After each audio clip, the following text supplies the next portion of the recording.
Boa noite, graças e paz. Estamos felizes por estar aqui na igreja dos irmãos. Sabemos que esse dia está firme, que havíamos falado, pedi para ele, e comunicou que está com dengue, hemorrágica provavelmente. Orem para a saúde dele.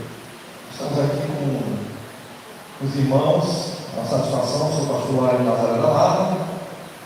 Nós tínhamos um trabalho aqui, mas nós decidimos, para o bem de todos, tentar juntar o trabalho lá, com o trabalho de vocês aqui, já que vocês têm uma estrutura montada, a gente estava tentando montar uma estrutura. Alguns irmãos estão aqui, tem um grupo aqui, alguns devem ser cuidados pela igreja, outros devem tomar a decisão do que vão fazer para si, são maiores de idade, não tem como criança.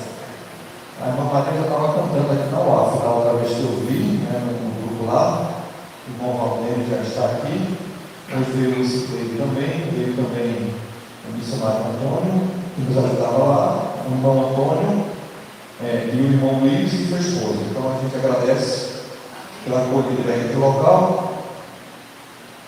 Irmãos, lá na nossa igreja a gente está falando sobre família, mais ou menos a família.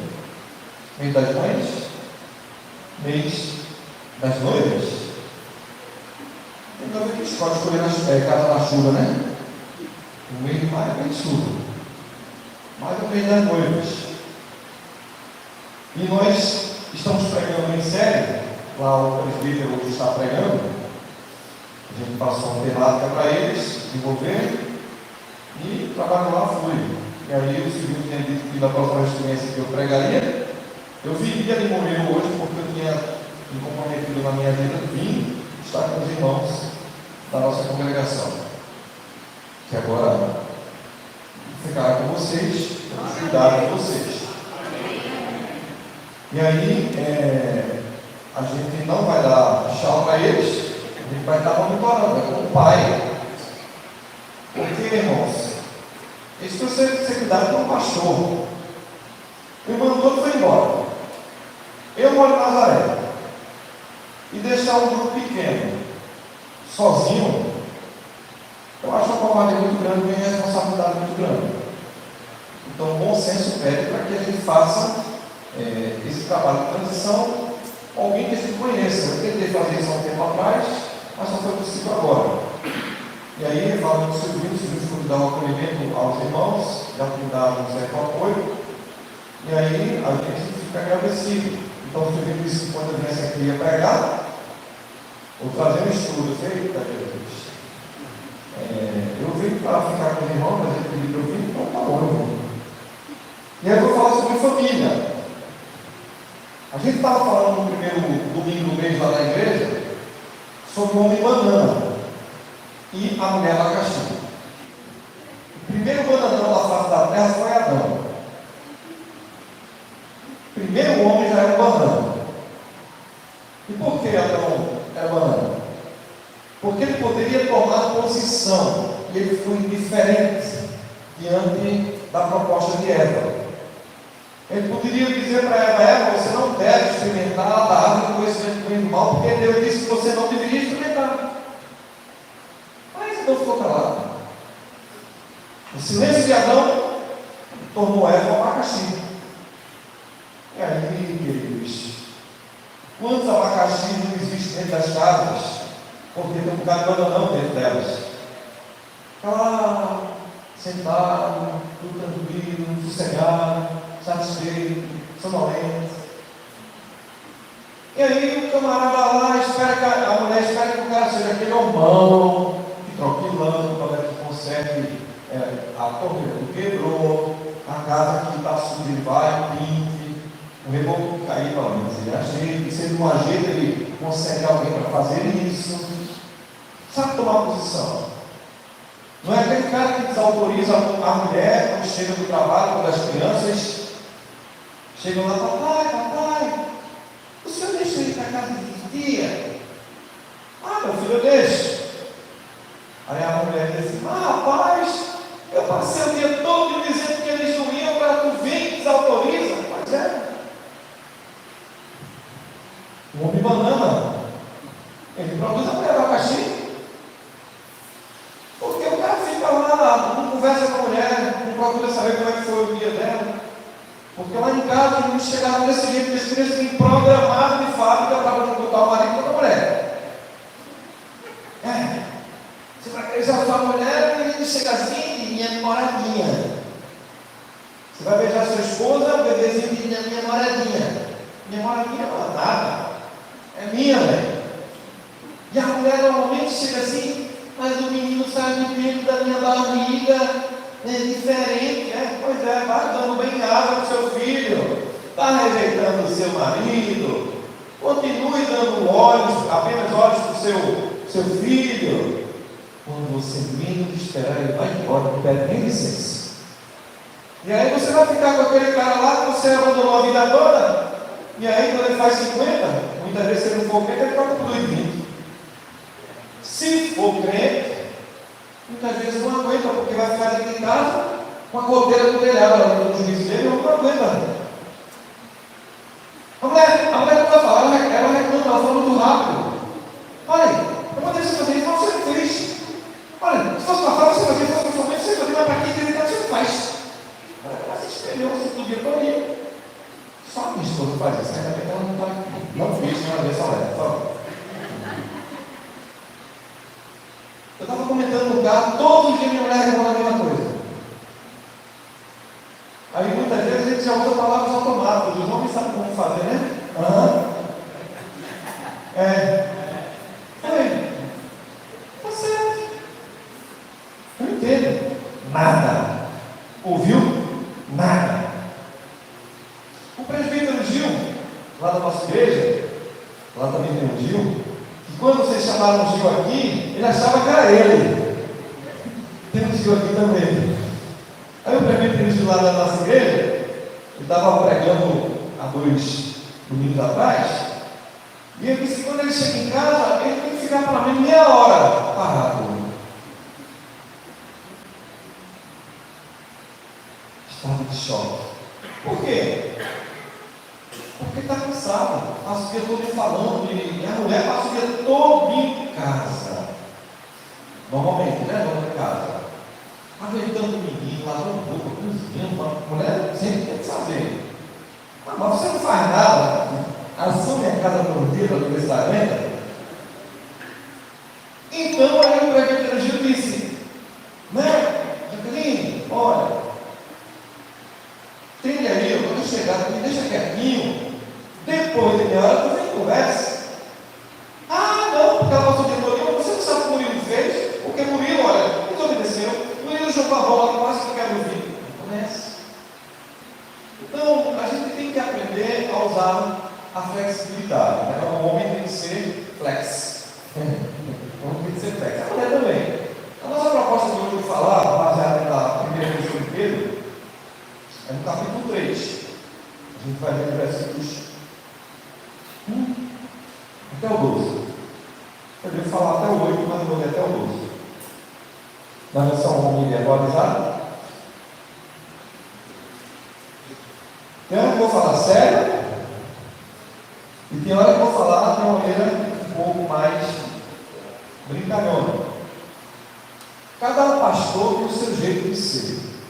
Cláudio Duarte fala, a gente pedir, mas Cláudio Duarte não prega aquelas coisas direto dentro da igreja, ninguém aguenta, né? Ouvir palhaçada o tempo todo, porque ele forma uma de auditório, não sustenta a igreja, sustenta a igreja a palavra. Aquela maioria das vezes que ele fala aquelas coisas engraçadas é em congresso, em palestra para a família e tal. E aí a gente tem que saber distinguir o pastor, né, do conferencista. Mas a primeira questão de Pedro diz assim: mulheres, sede vós igualmente submissas ao nosso próprio marido, para que, se ele ainda não obedeça pela palavra, seja grande sem palavra alguma, por meio do procedimento de sua esposa, ao observar o vosso honesto comportamento cheio de temor. Não seja um adorno da esposa que é exterior, como frisado de cabelo e adereço de ouro, ou aparato de vestuário. Seja, porém, um homem interior do coração, unido a um incorruptível traje com um espírito manso e tranquilo, que é grande valor diante de Deus, pois foi assim também que a si mesmas se ataviaram outrora as santas mulheres que estavam, aliás, que esperavam em Deus, estando submissas ao seu próprio marido. Como fazia Sara, que obedeceu a Abraão, chamando-lhe Senhor, da qual vós todas vos tornastes filhas, praticando o bem, e não temendo perturbação alguma. Maridos, estão lá, homens, por favor, os homens, maridos, vós, vamos lá, só os homens? Está ruim só, vamos melhorar um pouquinho, vamos mostrar que tem um aqui, vamos lá, vamos ficar de pé aí, os homens, vamos lá mostrar para essa mulher que a gente fala alto. Lá em casa, sempre quem fala mais alto sou eu. É nada, eu sou frouxo, sou eu. Vamos lá, verso 7. Maridos, vós igualmente vivei a vida comum do lar, com discernimento e tendo consideração para com a vossa mulher, como parte mais frágil, tratai-a com dignidade, porque sois juntamente herdeiros da mesma graça da vida, para que não se interrompam as vossas orações. Agora as mulheres, vou mostrar para os homens como é que se lê, por favor. Só as mulheres no pé, vamos lá. Mostra lá quem que fala, quem que manda mesmo. Vamos lá, versículo 8. Finalmente, serem todos de igual ânimo, compadecidos, fraternalmente amigos, misericordiosos, humildes, não pagando mal com mal, ou injúria por injúria, antes pelo contrário, bendizendo, pois para receber foram chamados, a fim de receber bênçãos por herança. aí eu leio.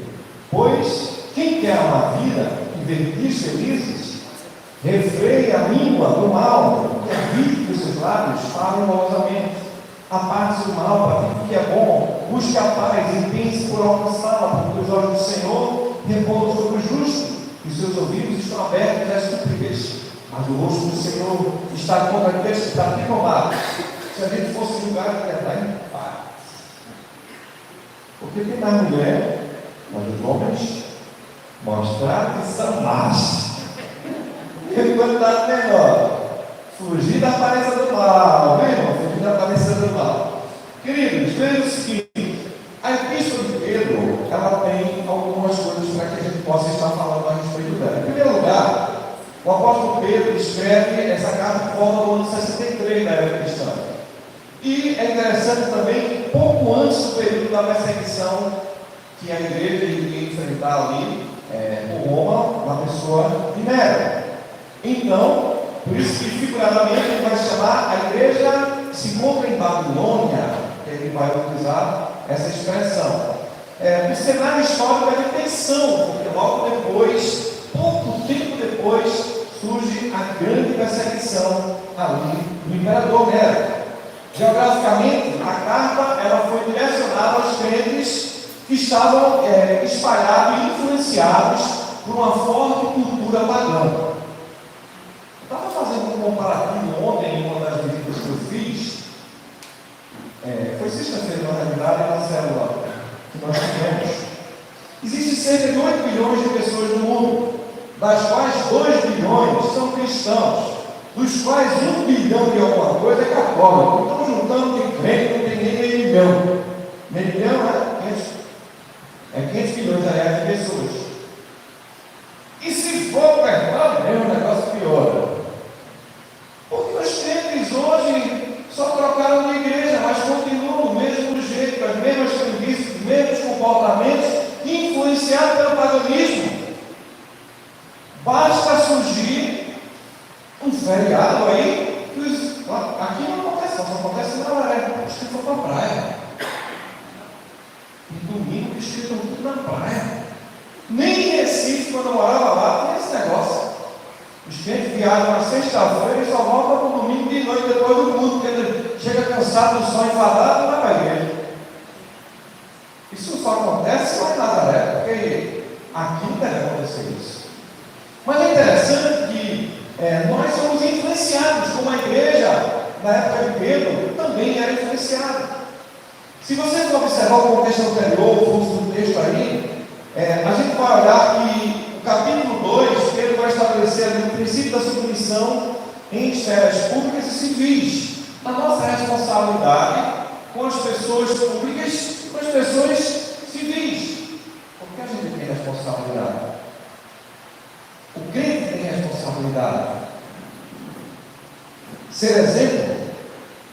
Eu estudei psicologia no ano 2016 e ganhei a vez que chega na faculdade, o professor lá perguntou porque eu estava lá. Eu disse, olha, eu estou aqui porque eu ganhei um presente de Deus. Me identifiquei como pastor, e disse, eu estou aqui para estudar psicologia porque eu ganhei um presente de Deus.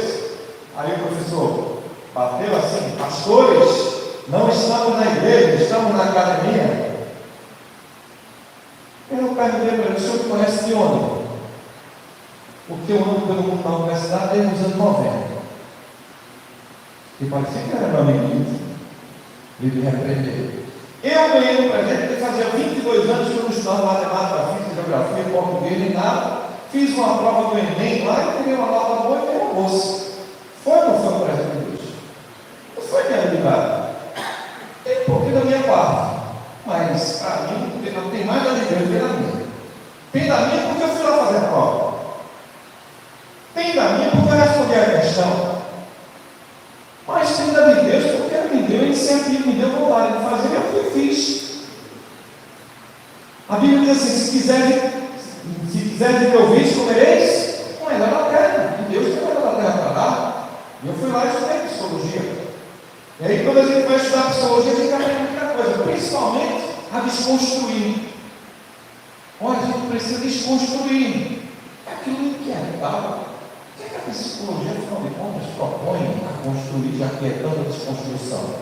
E a Bíblia fala no livro de Provérbios que a gente não deve remover os marcos, aquilo que serve de parâmetro e de regra para a sociedade, porque senão vai virar caos. Esse era o contexto de Pedro, viu, irmãos? Uma sociedade pagã. Então, no capítulo 2, ele vai falar ali sobre princípios de submissão esferas públicas e civis, em relação ao Estado e em relação às autoridades. A gente observa isso ali no capítulo 2, versículos 13 a 17. Depois, também na esfera profissional da época, orientando os servos a terem cuidado dos seus senhores. A gente não é senhor, entende? É certo. Quando a gente está trabalhando, é como se fosse para Cristo, e não como para nós. No meu trabalho, se chegar os 10 pacientes para atender, eu atendo todos os 10. Se por um acaso eu errar, gente, eu botar 11, eu vou me sacrificar para atender o 11 em respeito àquele que eu botei erradamente. Porque às vezes acontece, eu coloco lá no cartãozinho, eu esqueço para minha gente. Mas se está com a minha letra lá e fui eu que botei, eu me considero a obrigação de atender aquele paciente. Eu não posso ser desrespeitoso com ele, mandar ele voltar e ele vir no outro dia. Eu atendo. Quem é meu patrão? A prefeita da cidade. Quando é que eu vejo a prefeita?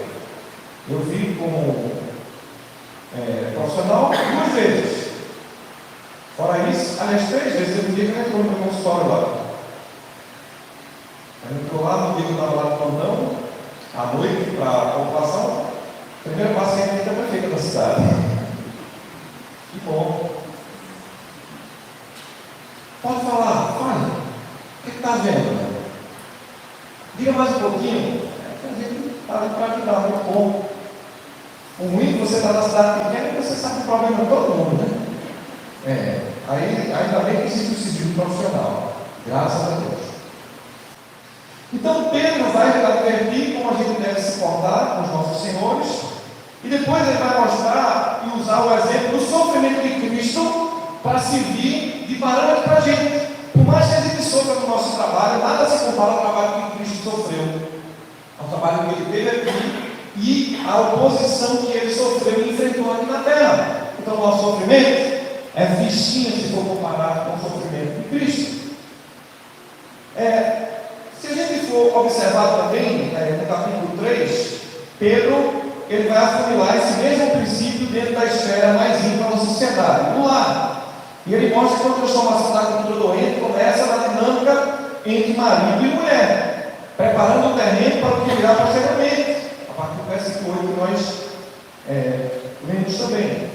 Onde ele vai expandir ali a exortação em unidade e amor fraternal para toda a comunidade. Ele vai começar entre marido e mulher e depois vai expandir também para a sociedade.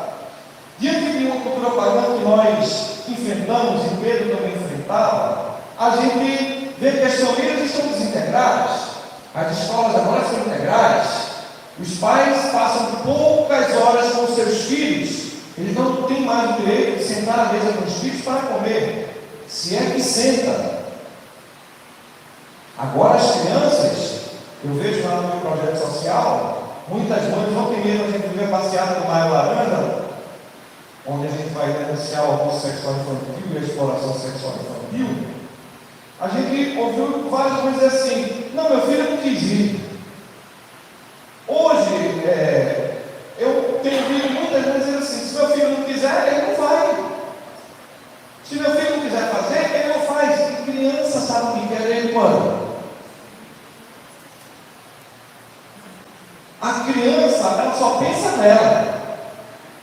Ela nunca pensa no futuro, porque ela só pensa no presente. Ela não tem futuro. Ela só tem o aqui e o agora. E se o pai e a mãe for um bananão e um abacaxi, vai dar um abacaxi para dois.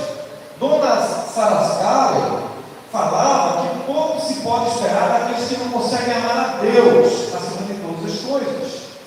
E aí ela se referia a isso nos relacionamentos mistos, uma pessoa que inventa de se aventurar e namorar com a pessoa não cristã. Doutora Joyce dizia, doutora Joyce, professora lá do nosso seminário, ela dizia assim: quem cedo não traz seu filho para a escola dominical, tarde vai se arrepender, porque vai andar atrás dos filhos aí no meio da rua. Muitos vão passar a noite nos bailes e nas festas de orgias, porque o pai não queria trazer para a escola dominical. Ele está cansado, passou a semana todinha estudando, ele está cansado, preguiça. Aí ele não quer ir para a escola hoje.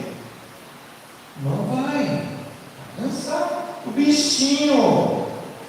O problema é que os bichos crescem. E a criança é super egoísta. A criança, quando diz que quer uma coisa, ela bate o pé, ela faz birra. Aí é um bando de pai banana, parece que ele está criando uma geração de minhocas, desculpa a palavra, muitas vezes. Há pais que querem dar tudo para o filho. Tudo que você quer dar para o filho, você precisa dar. Não são coisas, mas é você se doar para o seu filho. Você dá computador, você dá celular do bom e do melhor, mas não brinca com o filho. Há pais que não vão brincar de bola de gude com os filhos, não jogam bola com os filhos, não brinca de boneca com a filha. Há mães que estão sempre preocupadas com as coisas, não tem tempo de brincar com seus filhos. É babado. Aí depois é reforço.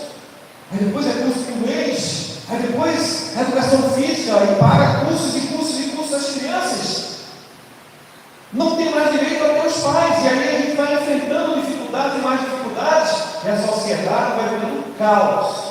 Bauman, um sociólogo moderno, ele vai dizer isso. As relações de hoje são fluidas. Não existe profundidade.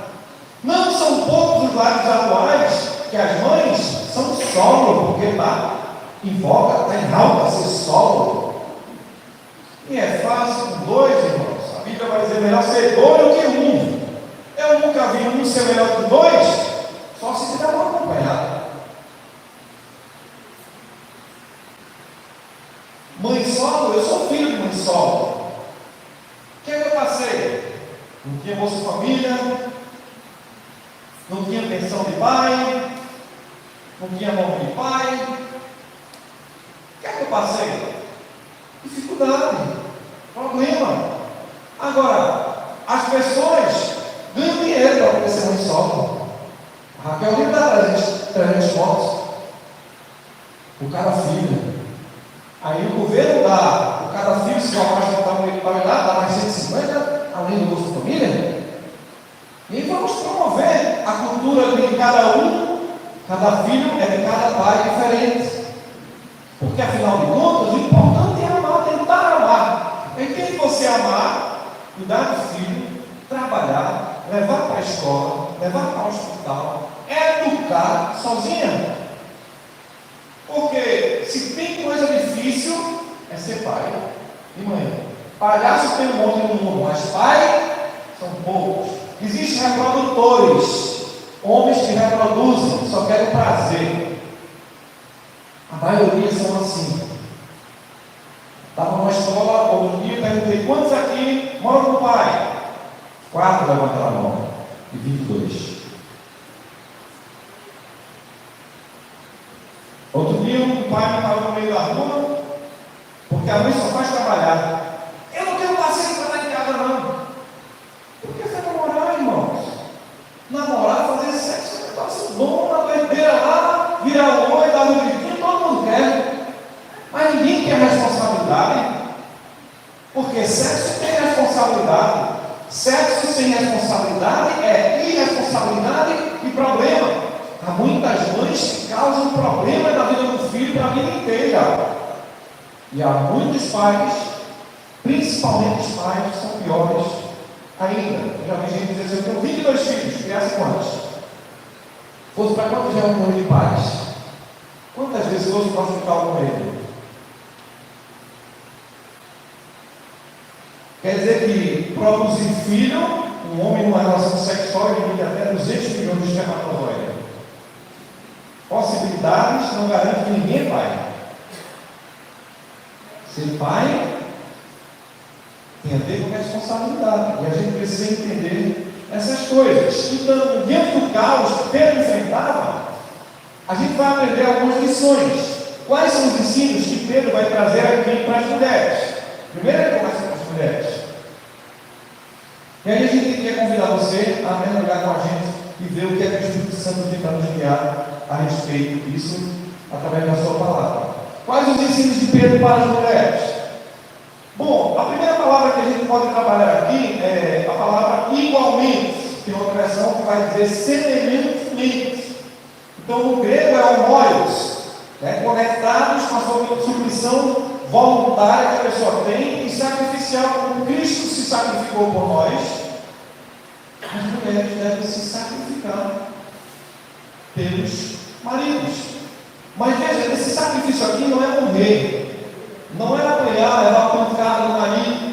O texto aqui vai nos convidar para uma mútua submissão.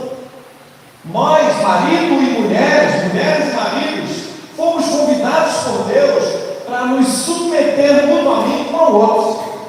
Ninguém é inferior a ninguém, mas estamos ao lado com o mesmo propósito de glorificar a Deus e ser exemplo para as pessoas que estão lá fora. Diante de uma cultura caída, diante de uma cultura pecaminosa, sem moral, a igreja e as mulheres cristãs são convidadas a andar na contramão desse mundo maluco.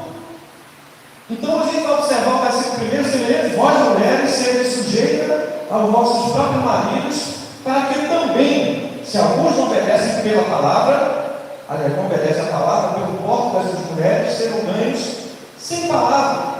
Por que Pedro ordena a submissão e o silêncio nesse contexto? Em primeiro lugar, por causa do autocontrole. Se você não aguenta, porque olha, gente, quando você não bota algo para fora, você bota para dentro. A mulher fala porque ela tem essa necessidade de falar. Mas, dá um tempinho, deixa o cara entrar em casa. Deixa o cara botar o pé dentro de casa. Asaf Borba cantava: lá doce lá, como é bom em casa estar, pois ali é meu refúgio, ali é meu lugar. Marido não sabe o que fizeram para o negócio, sabe o difícil que acontece. O cara fica chateado, vou para o trabalho, vou voltar para ali. Deixa o cara entrar, deixa a criatura entrar. Parece que fica armada esperando, porque é esse contraste que Pedro vai nos advertir aqui sobre o cuidado que a gente precisa ter para com o outro, para a gente não usar a casa da gente como lugar de ringue, mas um lugar onde a gente possa ser acolhido. Eu já andei por hotel, 5 estrelas, já andei por muitos lugares por isso. Mas nenhum lugar é melhor do que a minha casa. E olha que eu moro na casa dos outros, alugada. Mas é minha, sou eu que estou lá. Melhor lugar do mundo. Tem muitas mulheres cheirosas no mundo, tem muitas mulheres bonitas, mas nenhuma tem a minha esposa tem. Quando eu me junto perto dela, eu me vejo. É uma coisa que não dá para explicar. Eu estou mais junto da minha esposa do que da minha mãe. Eu passei 22 anos com minha mãe. Minha mãe foi tão bom, mas eu deixava para ela nem tempo de 26, na verdade. 26 anos com a mãe. Mas mais do que isso, eu estou com minha esposa. Todos os dias. Momentos bons e momentos ruins, é lá que nós estamos. Estar em casa, para mim, é um ponto seguro. Às vezes ela fica assim, tipo, reclamando.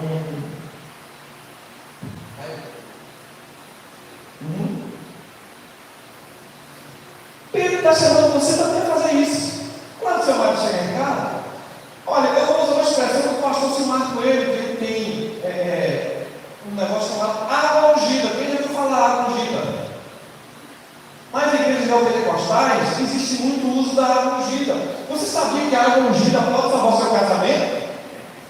Se você está muito atacada, teve muito problema durante o dia, e foram muitos estresses, o vizinho, conta para pagar, o gás que acabou, a selva que veio tentar cortar a sua energia, você teve que dar um jeito lá, e você está prestes a explodir, você pode pegar a água ungida.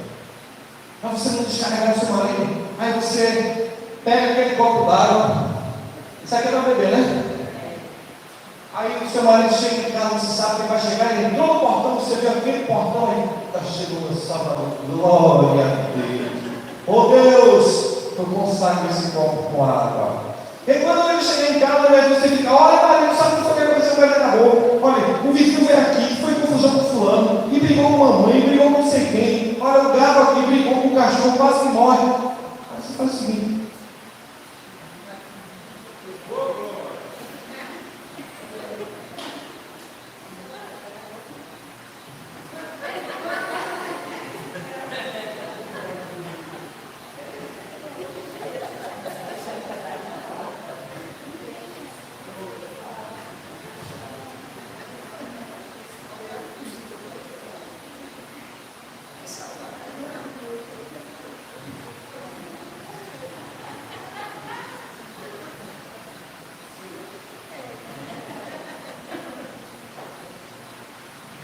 Depois você maternal, meu amor, tudo bem?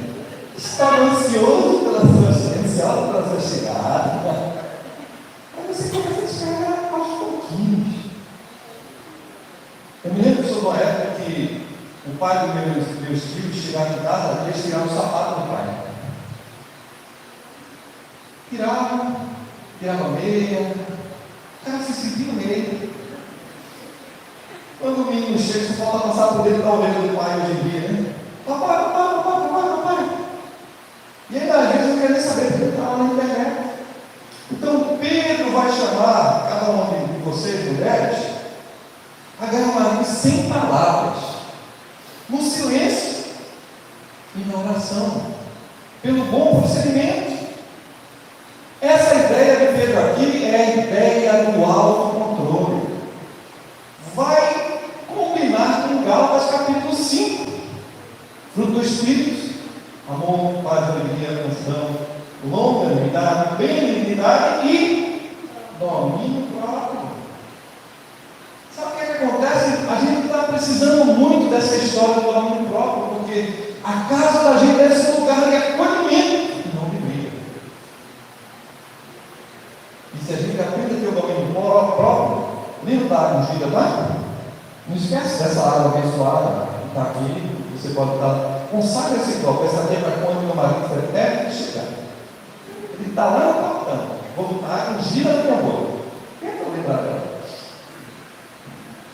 Pedro vai nos advertir ainda no versículo 2, ao observar o vosso honesto comportamento cheio de temor. O marido vai olhar e vai dizer: essa é minha mulher, uma mulher linda, sem feder água sanitária, sem estar fedendo, sabe, a alho.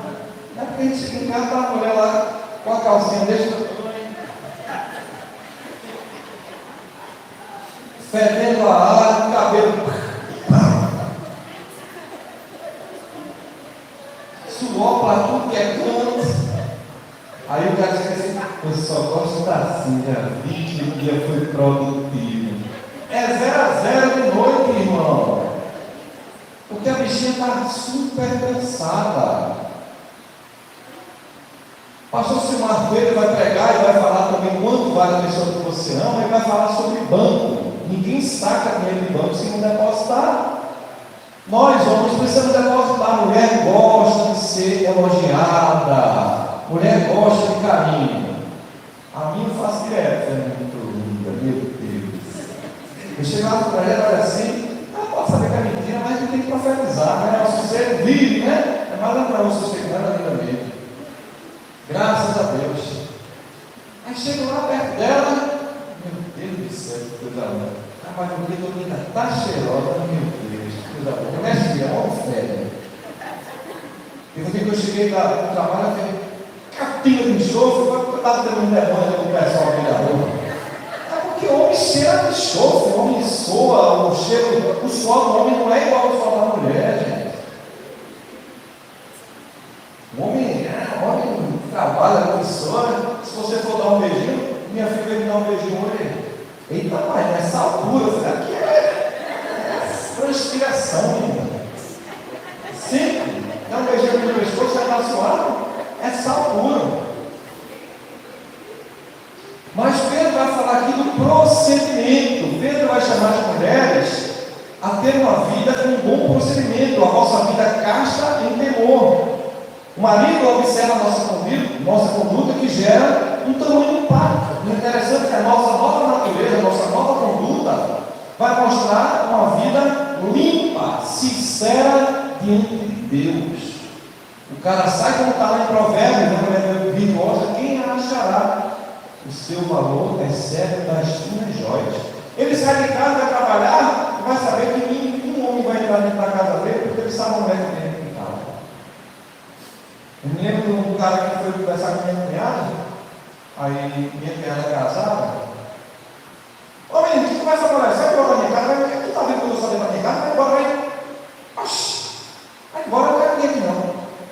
Na porta dela. Quem pega que tá? Ô fulaninha, o cara que só chega na casa quando o cara não está, quando o cara está, o cara não aparece. Mas o homem que tem essa mulher aqui de Pedro, ele não está preocupado com isso, porque ele sabe a mulher que tem. É uma mulher que vale mais do que ouro, ela é uma pedra preciosa.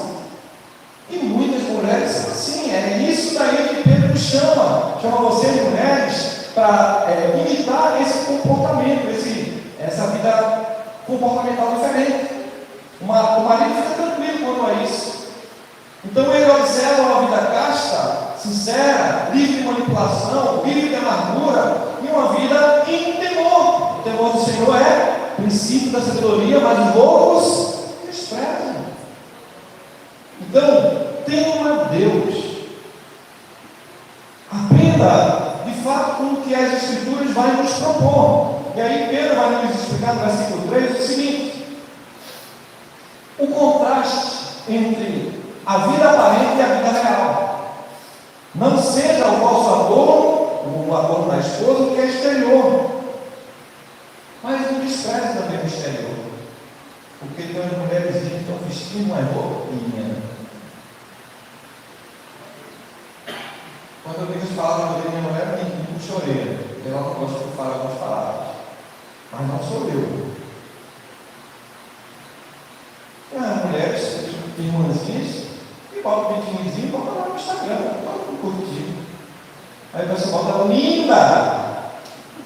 Mas por trás, aprende. Isso é crente, é? Aí, cadê o padrão dessa mulher? Né?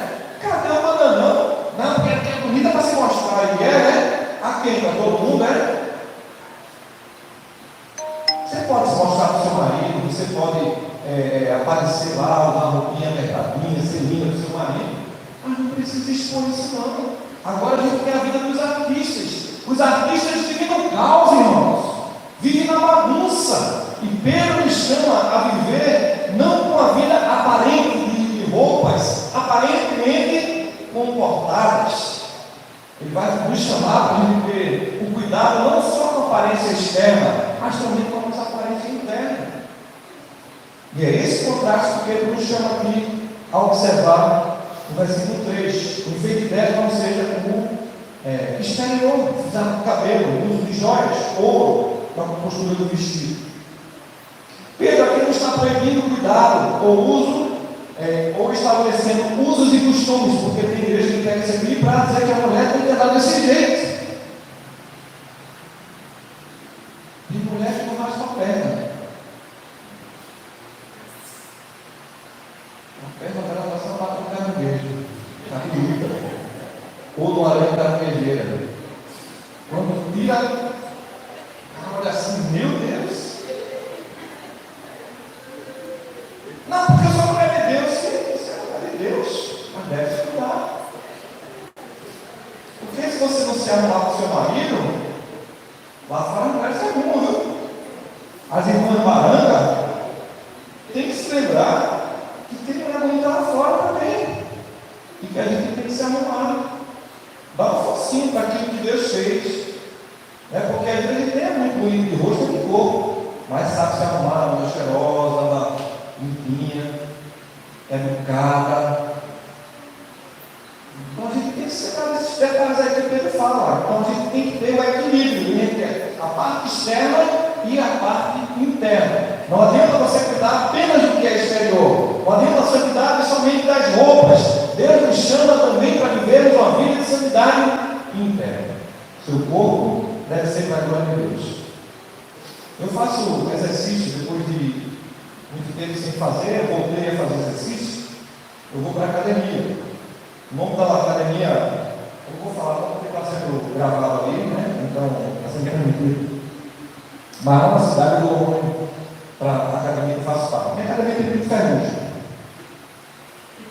As máquinas não são muito bonitas. Os meninos vão malhar lá de chinelo, às vezes até descalço. Mas tem uma outra que é de estilo de moda. É cada uma menininha mais bonita do que a outra. E os hormônios ficam fluindo, né? E andando, quando você vê no chão é só hormônio. E aí os caras vão lá, as meninas lá com aquela roupa lá, bem acochadinha, e os caras lá, fazendo exercício. Eu prefiro a descrição. Eu posso usar camiseta. Ninguém me proíbe de usar camiseta. Mas eu normalmente prefiro usar as roupas mais folgadas. Porque eu tenho que andar como um pastor, como é? Pastor Hulk. Não sou Hulk. Estou longe de ser isso. É mais fácil pastor seu boneco do que ser Hulk. Seu boneco é feito, né? Da escola de professor. Mas a gente tem que ter cuidado com o nosso corpo também. Porque o corpo da gente ele foi feito para ser cuidado. E aí a gente não pode esquecer que precisamos cuidar da parte interna e também da parte externa. As pessoas também precisam ver Cristo por causa das nossas vestes, não contaminadas e carregadas pelo pecado do mundo. É esse contraste que Pedro nos chama aqui a advertir.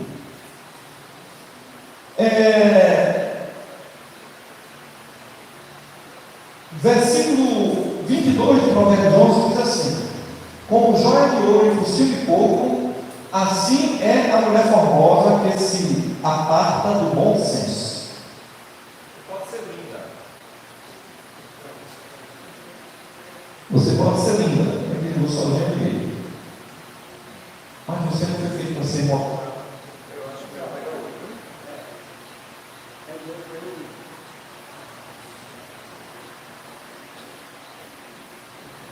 Você deve ser linda, não tem que baixar a boca,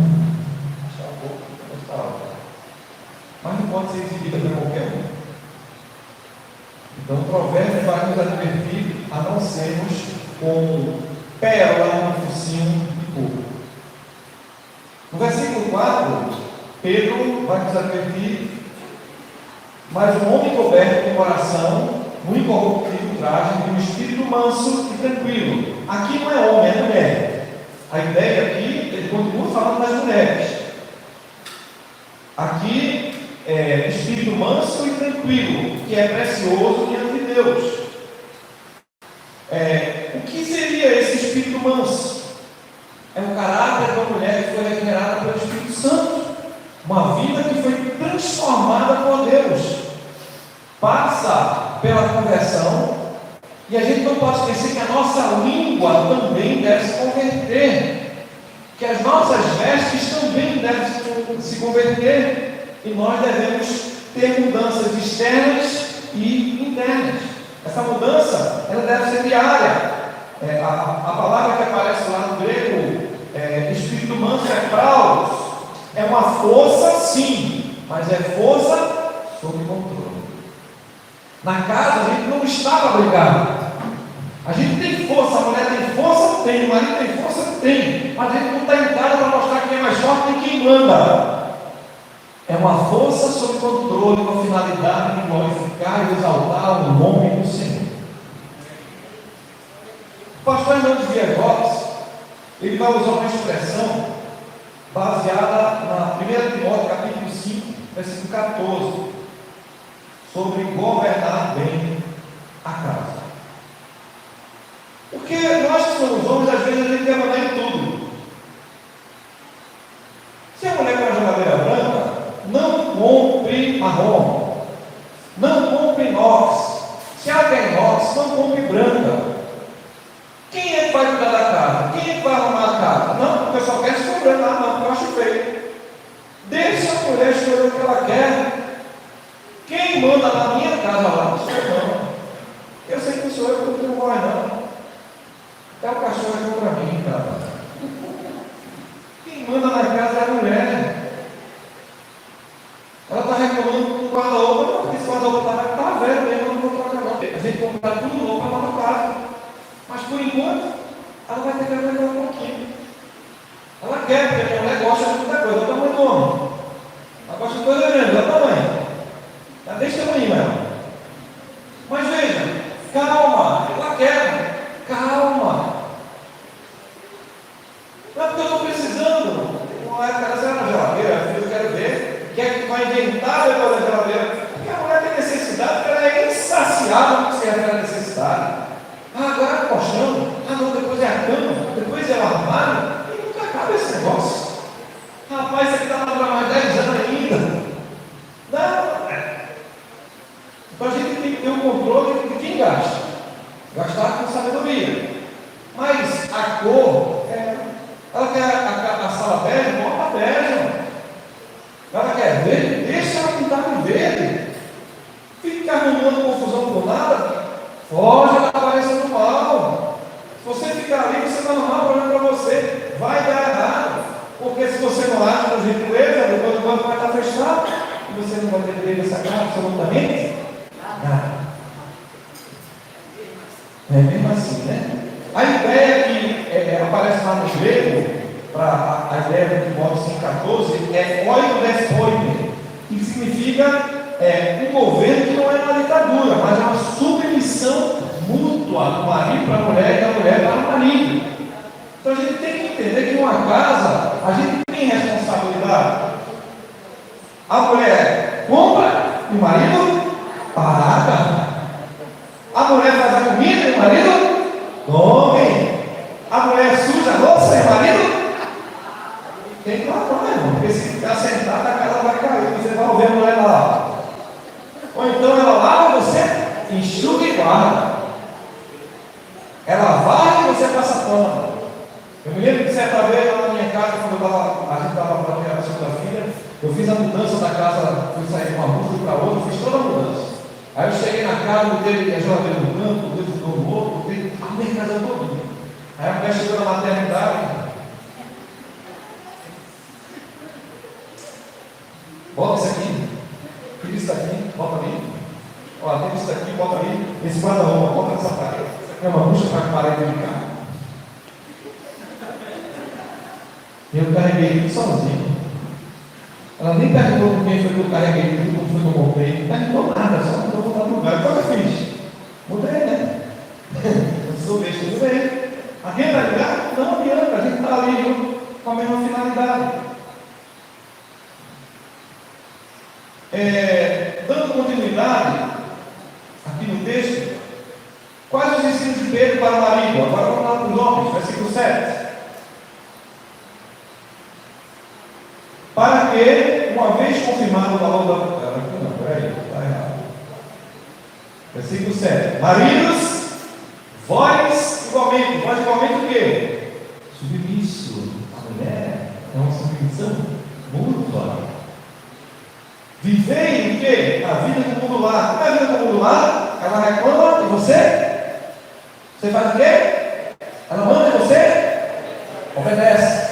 Agora lá em casa, minha mulher toda vez que vai falar comigo, ela tem que se agachar. Sai debaixo da cama, rapaz. Sai debaixo da cama, porque isso é brava. Que menina é brava.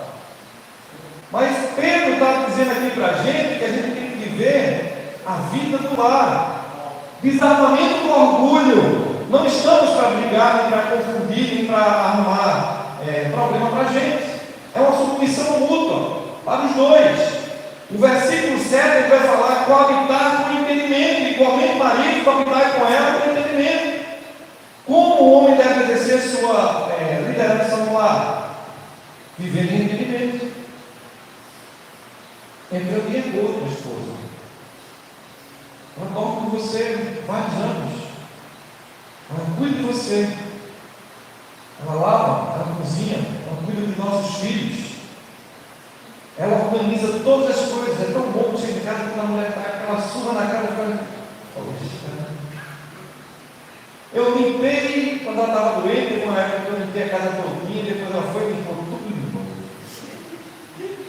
Você não sabe limpar, cara.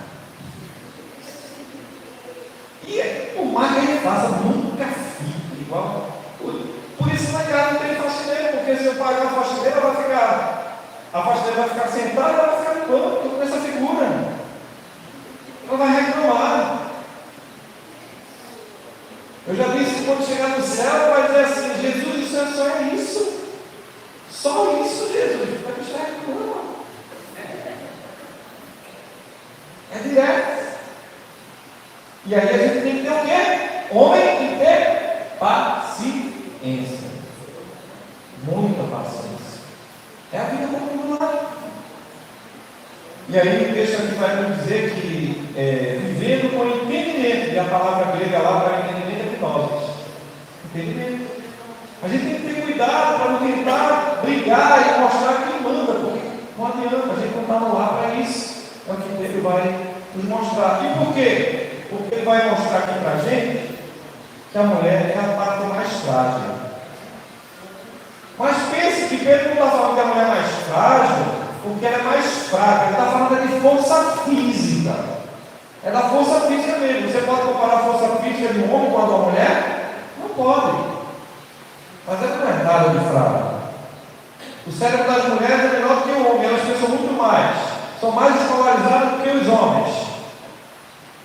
Pensam em mais coisas e agem com mais agilidade do que nós. Elas conseguem chupar cana, assobiar e cabecear ao mesmo tempo. Mulher é diferente. Mulher pensa muito rápido. Quando a gente está ali, ela já voltou. Mas no que se refere à força física, elas são mais frágeis. E é isso que ele está falando aqui para a gente. Aqui não tem a ver com a inferioridade da mulher, com um vaso frágil, mas sim um vaso de alto valor, precioso, delicado e que precisa ser cuidado para não quebrar. E você não quer que sua esposa quebre, porque a sua base também quebra. E aí a gente está falando disso, e aí tem consequências espirituais. No versículo 7, a parte final, para que não sejam impedidas as vossas orações. Homem é omisso. Homem deve ser cabeça do lar e não é. Mas a Bíblia vai dizer que a mulher sábia edifica a casa. A insensata, com as próprias mãos, destrói.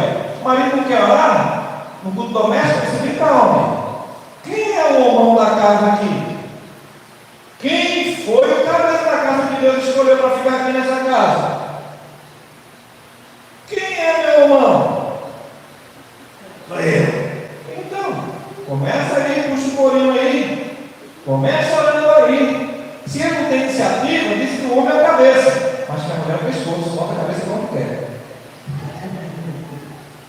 O homem tem que andar para onde a mulher quer. A cabeça não anda sem pescoço. A gente é um corpo. A gente precisa um do outro. E aí, o problema é que, se nós não fizermos isso, tratar a mulher como parte frágil, as nossas orações são imbebidas. Não adianta dar glória a Deus e ela ver que o coração não passa do teto se você não está fazendo essas coisas. Não passa do teto. As orações são imbebidas. Qual a consequência direta se o marido for áspero ou omisso? Suas orações são retidas. Deus fecha os céus para o homem que desonra a esposa ou vive em guerra dentro de casa. Então, como outro. E para a gente encerrar, qual é o ensino final de Pedro para toda a igreja? Porque fala para o marido, fala para a mulher, mas qual é o ensino geral? Primeiro, Pedro vai encerrar aqui, expandindo o desarmamento do orgulho no lar para toda a comunidade da fé, através do termo aqui no versículo 8. Finalmente. Ele começa igualmente, e depois ele finalmente. A igreja. Sede todos vós de igual ânimo. Ajudem vosso pastor. Os oficiais devem ajudar o seu pastor. Eu aprendi com ovelha minha. Se você não pode ajudar, não atrapalhe. Mas não fique sentado olhando, porque ninguém serve sentado. Se disponha para servir. Finalmente, sede todos vós de igual ânimo, compadecidos, fraternalmente amigos, misericordiosos, humildes, não pagando mal por mal, injúria por injúria, antes pelo contrário, bem dizendo, pois para isso mesmo foi chamado, a fim de receber a bênção por herança. Então Pedro vai nos advertir sobre a unidade, a empatia, se colocar no lugar do outro. A Bíblia vai dizer: aquilo que você quer que os outros façam, faça você. Todo mundo quer ser visitado. Não é ministério pastoral, eu vivo direto, é ministério diaconal. Quem tem que visitar são os diáconos. Quem cuidava da instituição da igreja, e dessa parte, era os diáconos da igreja. Os pastores têm que cuidar da parte espiritual, da oração e da administração geral da igreja e da supervisão. As crises, sim, o pastor chega lá, ora, intercede, claro. Mas crente tem que ser bajulado, tem que ser levado, discipulado, tem que ser ensinado. E eu vejo muito isso, às vezes a turma fica esperando que ele vai ficar de graça. Porque são 110 membros para um visitar. Ah, mas você tem uma disciplina ali, dá para você visitar 10 por semana, e quantos vezes eu vou demorar para visitar todo mundo? Então eu tenho um gabinete. Se tem crise, venha falar comigo no gabinete. Ligue para mim, pastor, vocês falam do senhor. Aí a gente conversa aqui. Sim, porque eu tenho que administrar, eu tenho que gerir um projeto com 300 pessoas, eu tenho contas para pagar, 10 funcionários para pagar, o pastor responde jurídica, ativa, judicial, extrajudicial, ninguém responde por isso, só o pastor. Eu vi que a igreja não tem conta bancária.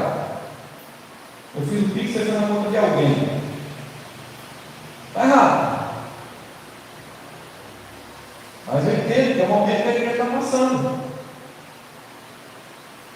Vai chegar o momento de consertar essas coisas, porque dá esse tempo para ajeitar uma estrutura administrativa da igreja. Eu demorei anos para ajeitar a minha lá. Mas a gente ajeitou. E tenho certeza que o Silvio, com o povo de oficiais dele, vai conseguir resolver esse negócio aí. E aí, quem vai ajudar? Os membros. Eu tenho certeza que essa igreja vai crescer e Deus vai usar quem? Os crentes aqui. Nesse processo que Pedro vai chamar aqui da mútua responsabilidade. Não é responsabilidade do pastor apenas, é dos membros. Ser relevante, porque às vezes a gente é incapaz de trazer uma pessoa para Jesus de Cristo. E aí a gente tem que ter esse cuidado. Finalmente tem a ver com unidade, tem a ver com empatia. Como a igreja deve se portar coletivamente? Vivendo em um mesmo sentimento. Unidade de propósito. O que nos une é muito maior do que o que nos separa. O que nos une é o nome de Jesus. É o que Ele fez na cruz. Agora não é mais você que vive, mas Cristo vive em mim. Então Cristo vive em nós. A unidade. A ideia também aqui de sentir a dor do outro, não só no lar, quando o irmão estiver com dificuldade, a dor não é sua, você não precisa morrer pela dor do irmão, mas é como se fosse. Ô irmão, amém. Deus me consola, Deus me ajuda. Estamos juntos, irmão. O que a gente pode fazer para ajudar? Se você não sabe o que falar, fica lá. Uma hora de situação de desespero, de morte, de dor, a gente só precisa estar do lado. Ai, irmão, Deus te console. Chore, não, deixa o irmão chorar. Eclesiastes diz que tem um tempo para tudo. Você está querendo chorar, deixa ele chorar. Não chore, não. Por que não chora? Deixa chorar. Há tempo de chorar. E há tempo também de rir. Quando a gente tem empatia, a gente se coloca no lugar do outro. E aí a gente precisa entender que essa é a ideia para o marido, para a mulher e para a igreja, uma sujeição mútua. Versículo 8, a parte B, ele vai entranhavelmente misericordiosos e afáveis. Versículo 8, ele vai falar misericórdia e humildade. Tem misericórdia e ser humilde. Nós precisamos ser misericordiosos, precisamos também ser humildes. Quais são as características internas que sustentam essa humildade? Ser misericordioso. Bem-aventurados misericordiosos, porque alcançarão misericórdia. Humildade de mente, desarmado e sem orgulho. A igreja pode ter passado por muitas fases. A minha passou. A minha igreja passou por problema de adultério. Lá a gente chama de Gaia, aqui não, né? A minha igreja tem uma forma lá que era a igreja da Gaia.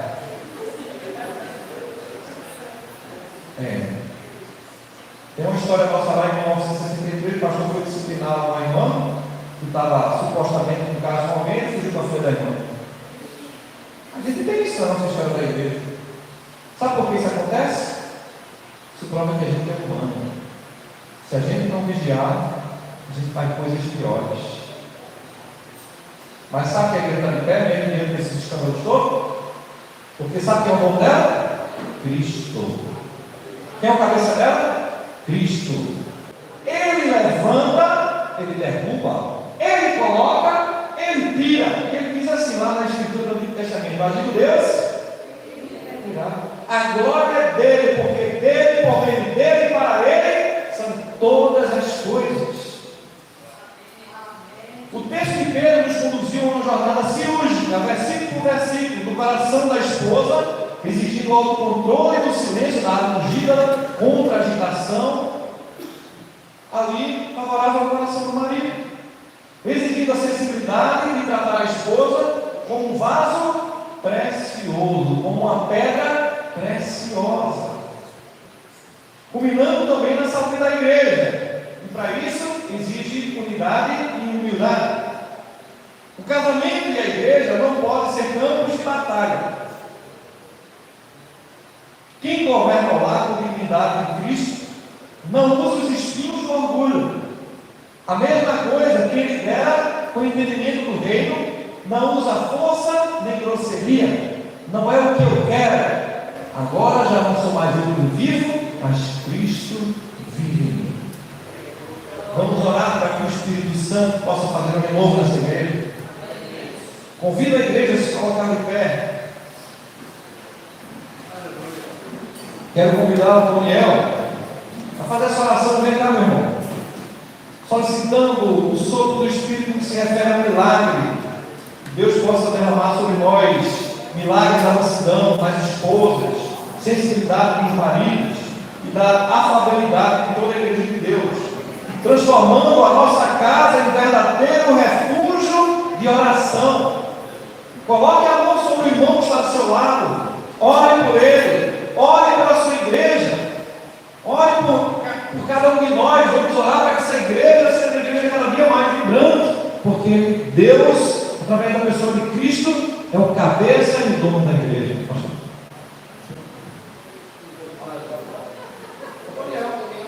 Daniel, tem outro? Ó, Daniel. Vamos orar então, Senhor, né?